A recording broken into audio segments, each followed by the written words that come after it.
This is music, and this is, as always, a tea kind of morning.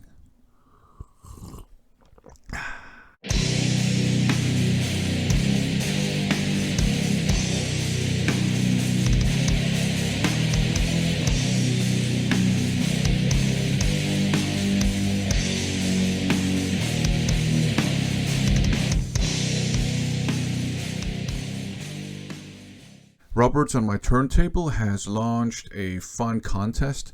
If you don't know his channel, by the way, it's a vinyl community channel, and it's a great vinyl community channel.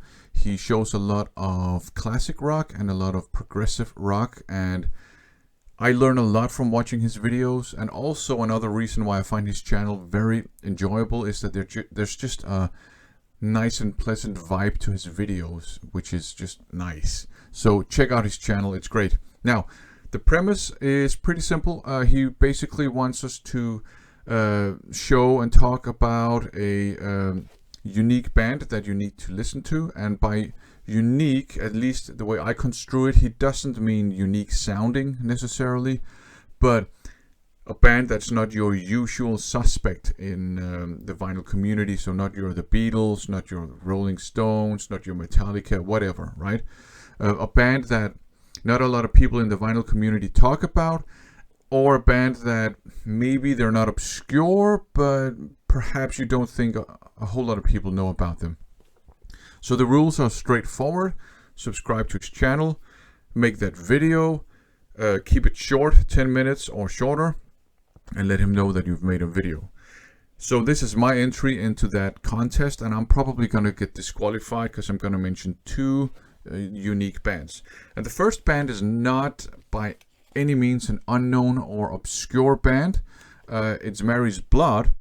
I don't see a lot of people in the vinyl community talk about them though, and they're one of these Japanese all-female heavy metal hard rock bands that are out there these days, and there's so many great bands in that sort of music world, and Mary's Blood, definitely one of the great bands on that scene.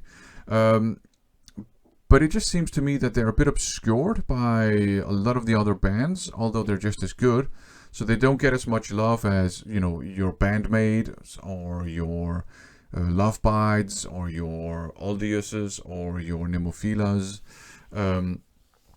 which is a shame because they're very good. Actually, their guitarist Saki is also a member of Nemophila, and Mary's Blood have gone on hiatus, maybe even called it a day, probably in part so she can focus on Nemophila.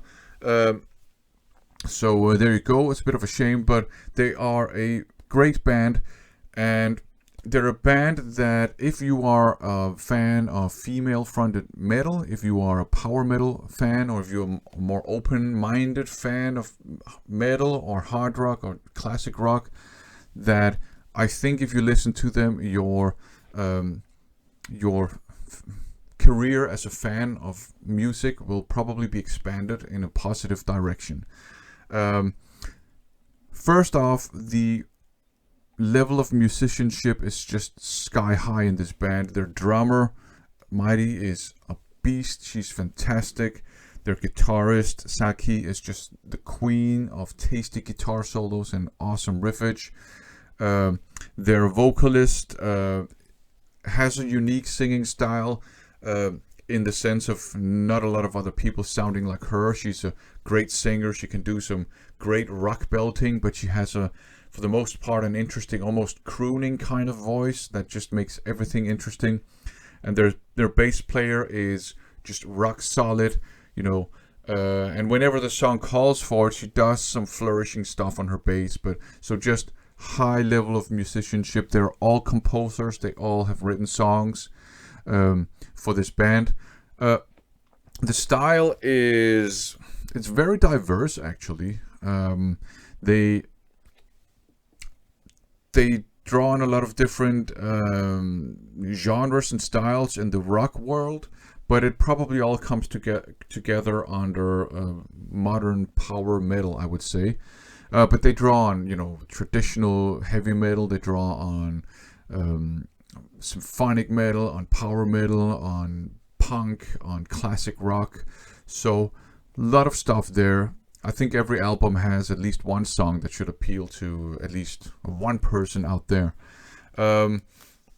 This one here is more of a power metal affair, straight up power metal with a lot of elements still from traditional heavy metal and other genres in that world. This one here, Confessions, a bit darker, a bit more melancholic. There's still a lot of power metal on it, but they draw a lot on gothic rock and gothic metal here. And there are some very cool just power metal songs. And there's even a fun kind of punk rock song called High Five, which is very enjoyable. And this one here, the self-titled Mary's Blood, kind of back to the world of modern power metal. There are lots of really, really heavy riffs on both this one and on this one, and a couple of really heavy riffs on this one. But some really heavy riffs. Saki has a really heavy guitar tone, which is awesome. And on all the albums, you are treated to just tasty guitar solos by Saki, and you're treated to chaotic guitar solos and melodic guitar solos and a lot of twin guitar, kind of like Iron Maiden-esque kind of stuff. So it's a great band. I do think that anyone who's a fan of female fronted metal or power metal, I don't know if you need to listen to it, but if you listen to it, I think you will like it. Okay, the other band I want to mention is this one here, Neptune.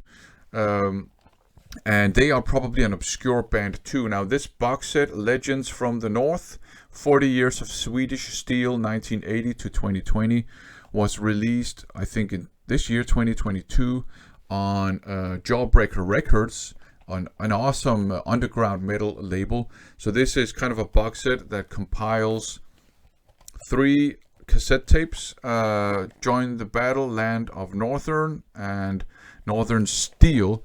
And let me just show you the cassette tapes. So here you have Join the Battle. It's a compilation of very early demos by Neptune. This is just straight up traditional heavy metal. It has all the things that you would like about just old school 80s metal. Very unique, again, in the sense of not a lot of people sing like this person. Very unique vocalist. Awesome, just old school 80s heavy metal riffage. Some of the songs are kind of epic, I would say, without it being straight up power metal. The next one that I just have here is Land of Northern. So this is a proper album. Again, same style. Old school, traditional 80s heavy metal from back in the day. And Northern Steel here. I think this is the one which is a newer album with a different vocalist, because the original sadly passed away, but I think it's his brother doing the vocals. So to be quite honest, right now I actually cannot remember which one is the newest one of these two, but I think it's Northern Steel. But the sort of more recent one has more of a modern sound in terms of the production, and maybe a little bit more of a modern sound in terms of the style of metal. But it's still just straight up, traditional 80s heavy metal. So I think if you are like a fan of 80s metal, this is again, I don't like the concept of must-haves or stuff you need to listen to, because that's up to you. But it's definitely a release I would recommend. And the really nice thing about this is that you get kind of like all their major releases in one fell swoop if you pick up this box set, which I obviously did. So there you go. So that's my entry into the contest. Check out Robert's on my Turntables channel. Thanks for watching.